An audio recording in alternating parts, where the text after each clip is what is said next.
मुर्गी की कहानी बच्चों की पसंदीदा कहानियां होती हैं। यह एक प्रेरक कहानी है। शहर में एक खूंखार कसाई था जो मुर्गियों को उनके बच्चों से अलग करके मारकर बेच दिया करता था। सभी मुर्गियां कसाई के आतंक से परेशान थी, लेकिन बेचारी मजबूर मुर्गियां कसाई से लड़ने में सक्षम नहीं थी, इसलिए एक एक करके सभी अपनी जिंदगी खोती जा रही थी। मुर्गियों के बाड़े में जितने भी अंडे होते, कसाई सारे अंडे ले जाकर बेच देता। मुर्गियां इस बात से बहुत दुखी होती थी, क्योंकि उनके बच्चों को पैदा होने से पहले ही उनसे अलग कर दिया जाता था। एक दिन एक मुर्गी ने अपनी चालाकी से एक अंडे को बाड़े के ही अंदर छुपा दिया और कुछ दिनों के बाद उसी अंडे से एक बहुत ही प्यारा चूजा बाहर निकला। चूजे को देखते ही सभी मुर्गियां खुश हो गई। सभी को चूजे में अपना बच्चा नजर आया, लेकिन मुर्गियों को इस बात का डर था कि कसाई इसे भी आकर ले जाएगा, इसलिए उन्होंने चूजे को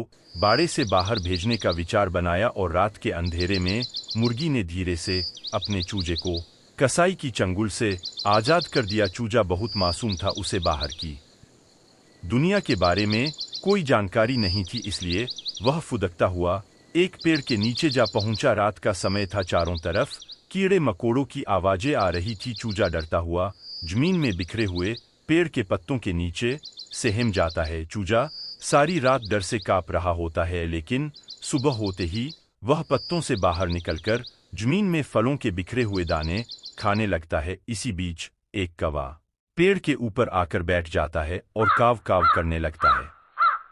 दरअसल चूजे को देखकर उसे ताज्जुब होता है कि इतने घने जंगल में मुर्गी का बच्चा अकेले कैसे घूम रहा है।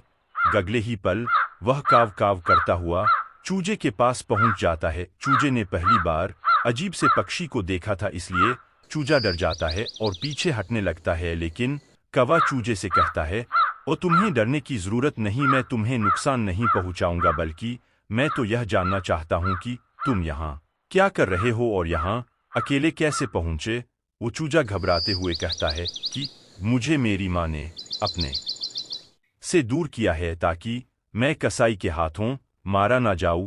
कौवा चूजे की बात सुनते ही जोर जोर से हंसने लगता है और कहता है, मैं तो समझ रहा था कि मुर्गियों की जिंदगी बढ़िया होती होगी, क्योंकि इंसान तुम्हें खाते हैं तो कम से कम तुम्हें कुछ खिलाते तो हैं, लेकिन हमें तो कोई खाता नहीं, इसलिए हमारी किसी को चिंता भी नहीं। तुम देख रहे हो आसमान में पहले मेरी तरह कितने कौवे उड़ा करते थे, लेकिन आज इंसानों ने अपने फायदे के लिए जंगलों को काटकर हमारी संख्या कम कर दी है, जिससे हम जैसे कई पक्षी विलुप्त हो चुके हैं। कौवे की बात सुनकर चूजा सोच में पड़ जाता है। उसे समझ में नहीं आता कि उसकी गुलामी बेहतर थी या आज़ादी, क्योंकि दोनों ही जगह इंसान पक्षियों का प्रत्यक्ष और अप्रत्यक्ष रूप से शोषण करने वाले थे। चूजा कौवा से पूछता है, वो क्या मैं तुम्हारे साथ रह सकता हूँ। कौवा उसे समझाता है कि वो तुम्हें प्रकृति ने जमीन में रहने के लिए ही बनाया है। तुम किसानों के खेतों की रक्षा करने हेतु कीड़े मकोड़े खाने के लिए बने हो। तुम्हें प्रकृति के प्रति अपनी जिम्मेदारी तो निभानी ही पड़ेगी। चूजे को कौवे से जीवन की बहुत बड़ी सीख मिली थी। चूजा तय करता है कि वह अब प्रकृति के प्रति अपना फर्ज पूरा करेगा, फिर चाहे भले ही इसके लिए उसकी जान चली जाए, लेकिन अब वह गुलामी में नहीं जिएगा। और फुदकते हुए चूजा अपनी नई जिंदगी की पारी खेलने निकल जाता है। हम ऐसे और ढेर सारे मज़ेदार कहानियाँ हमारे चैनल पर अपलोड किए हैं। आप जाके सारे कहानियों का मज़ा ले सकते हैं। ऐसे और मज़ेदार कहानी देखने के लिए हमें सब्सक्राइब करके वीडियो को लाइक करें और ये कहानी अपने दोस्तों को शेयर करके उन्हें भी सुनाइए। आपका दिन अच्छा रहे। धन्यवाद।